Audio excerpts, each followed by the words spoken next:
तुलसी रामायण अर्थात रामचरितमानस की रचना 16वीं शताब्दी के अंत में गोस्वामी तुलसीदास ने अवधी बोली में की थी, जबकि वाल्मीकि रामायण की रचना महर्षि वाल्मीकि द्वारा त्रेता युग में संस्कृत भाषा में की गई थी।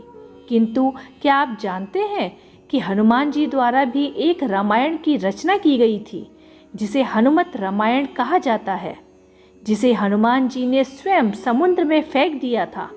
आखिर ऐसा क्या हुआ कि हनुमान जी को ऐसा करना पड़ा? वे सर्वप्रथम हनुमत रामायण को किसने सुना? तो आज के इस वीडियो में हम ऐसी ही तमाम बातों की चर्चा करने वाले हैं। तो चलिए कथा की शुरुआत करते हैं। नमस्कार और स्वागत है आप सभी का मेरे चैनल दिव्य भक्ति श्रृंखला पर।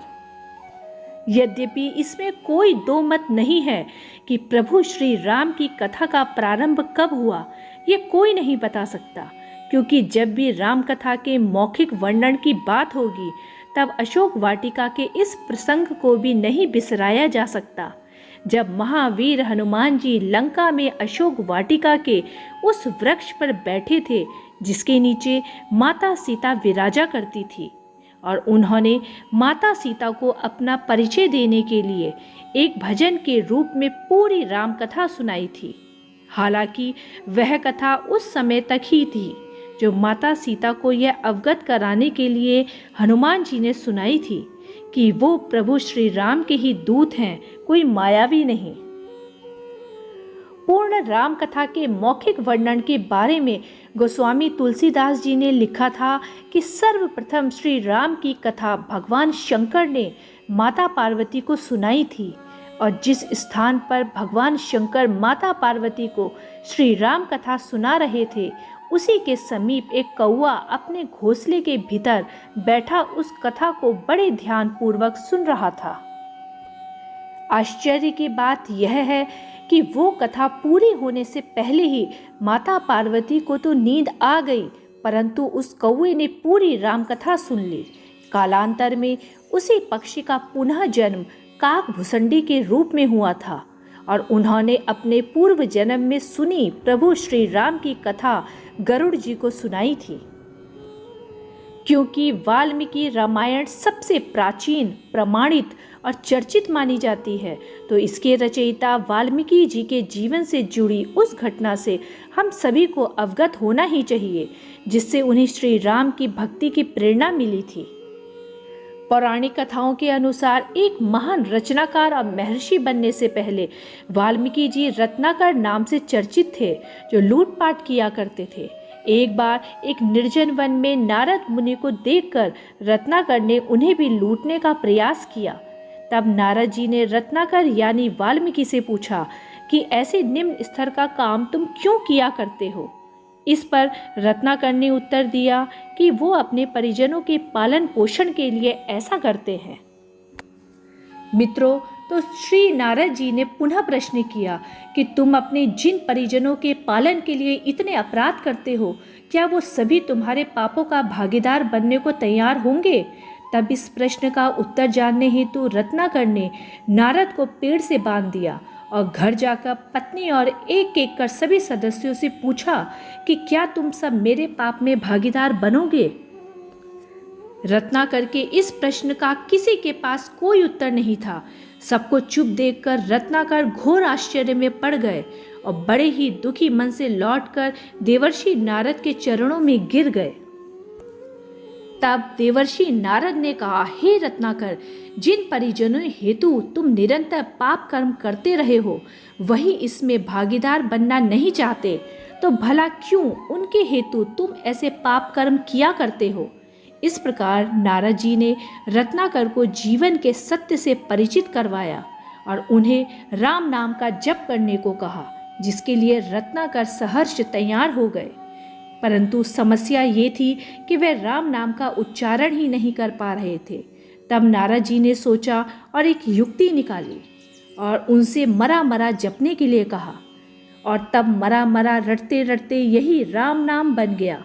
रत्नाकर निरंतर राम नाम का जप करने लगे। वो तप करने में इतने तल्लीन हो गए कि दिन, सप्ताह, माह का उन्हें ध्यान ही नहीं रहा, और धीरे धीरे दीमकों ने उनके शरीर को अपना घर बना लिया। अपनी इस कठोर साधना को पूरी करने के बाद रत्नाकर दीमकों के घर से बाहर निकले तो लोग उन्हें वाल्मीकि कहने लगे, क्योंकि दीमक के घर को भी वाल्मीकि कहा जाता है और बाद में महर्षि वाल्मीकि के नाम से रत्नाकर प्रसिद्ध हुए। ये तो बात हुई मौखिक रामकथा या रामायण की बात। अब बात करते हैं लिखित रामकथा की। लिखित रामायण के रूप में वाल्मीकि रामायण से तो हम सभी परिचित हैं, परंतु इस बात से बहुत से लोग अनभिज्ञ होंगे कि प्रभु श्री राम के सबसे महान भक्त हनुमान जी ने सबसे पहले रामकथा लिखी थी। परंतु क्या हुआ उस कथा का और क्यों ना आ सकी वो अस्तित्व में, इसके पीछे भी एक कथा छुपी हुई है जो बहुत ही रोचक है, और वह यह भी दर्शाती है कि हनुमान जी अपने प्रभु के भक्तों की भावनाओं का कितना मान रखते थे। विभिन्न शास्त्रों में वर्णित किया गया है कि रावण से युद्ध समाप्त होने के पश्चात जब श्री राम अयोध्या आकर अपना राजपाट संभालने लगे थे, तब हनुमान जी ने हिमालय पर शिव जी की आराधना की और पर्वत की शिला पर अपने नाखूनों से प्रभु श्री राम की संपूर्ण कथा लिख दी। इसे हनुमत रामायण कहा गया। कहा जाता है कि जब महर्षि वाल्मीकि ने रामायण लिखी तो उन्होंने अपनी इस कथा को सर्वप्रथम भगवान शंकर को भेंट स्वरूप देने का विचार किया और कैलाश पर्वत पर पहुंच गए।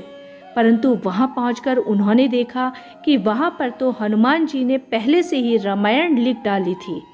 वाल्मीकि जी को यह सब देखकर बहुत ही निराशा हुई और श्री वाल्मीकि जी की निराशा को देखकर हनुमान जी ने उनसे इसका कारण पूछा तो उन्होंने कहा, हे महावीर राम भक्त हनुमान, मैंने बड़े ही कठिन परिश्रम और लगन से जिस रामायण को लिखा है वो आपके हनुमत रामायण के समक्ष बहुत तुच्छ है और आने वाले समय में तो मेरी रचना उपेक्षित होकर रह जाएगी। हनुमान जी वैसे भी सभी राम भक्तों को कभी निराश कर ही नहीं सकते थे। वे श्री राम के परम भक्त वाल्मीकि जी की चिंता को भली प्रकार समझ गए और उन्होंने कहा, राम कथा भला तुच्छ कैसे रह सकती है मुनिवर, जन जन तक प्रभु की कथा पहुँचनी ही चाहिए, भले ही वो आपकी लिखी हो या मेरी। हनुमान जी ने उन्हें समझाने के पश्चात स्वयं द्वारा रचित हनुमत रामायण की पर्वतशिला को एक कंधे पर उठाया और दूसरे कंधे पर महर्षि वाल्मीकि को बैठाकर समुद्र के समीप गए और उनके समक्ष ही अपने द्वारा लिखे रामायण को समुद्र में समर्पित कर दिया। हनुमान जी के इस कार्य की अपेक्षा वाल्मीकि जी को तनिक भी नहीं थी, परंतु उनके इस त्याग और भाव को देखकर महर्षि वाल्मीकि उनके भी भक्त हो गए। महर्षि वाल्मीकि ने कहा, हे हनुमान, आप धन्य हैं, आप जैसा तो समस्त ब्रह्मांड में कोई भी नहीं होगा। आपकी महिमा के गुणगान के लिए मुझे एक और जन्म लेना होगा। मैं वचन देता हूँ कि कलयुग में मैं एक और रामायण लिखने के लिए जन्म लूँगा। ऐसी मान्यता है कि कलयुग में रामचरितमानस लिखने वाले गोस्वामी तुलसीदास जी महर्षि वाल्मीकि का ही दूसरा जन्म थे। इसीलिए उन्होंने रामचरितमानस लिखने से पहले हनुमान चालीसा लिखी, फिर हनुमान जी का गुणगान करते हुए उनकी प्रेरणा से अपनी रामचरितमानस को पूर्ण किया। मान्यता यह भी है कि महाकवि कालिदास जी के काल में समुद्र के तट पर एक पटालिका मिली थी, जिसे उन्होंने किसी सार्वजनिक स्थान पर रख दिया था ताकि विद्यार्थी उसकी लिपि को समझ सके। ऐसा भी कहा जाता है कि कालिदास ने उस लिपि को समझ भी लिया था और उन्हें इस बात का भान भी हो गया था कि ये पटालिका महावीर हनुमान जी द्वारा लिखी हनुमत रामायण का ही एक अंश है, जो समुद्र के बहाव के साथ बहते हुए उन तक पहुंच गई थी। तो मित्रों, ये थी महावीर हनुमान जी द्वारा लिखित हनुमत रामायण से संबंधित कुछ रोचक बातें। तो मित्रों, यदि आपको मेरा आज का उक्त वीडियो पसंद आया हो तो कृपया मेरे चैनल दिव्य भक्ति श्रृंखला को लाइक, सब्सक्राइब व शेयर करना ना भूलें। आगे भी मैं ऐसे ही पौराणिक कथाओं को आपके समक्ष प्रस्तुत करती रहूँगी। धन्यवाद।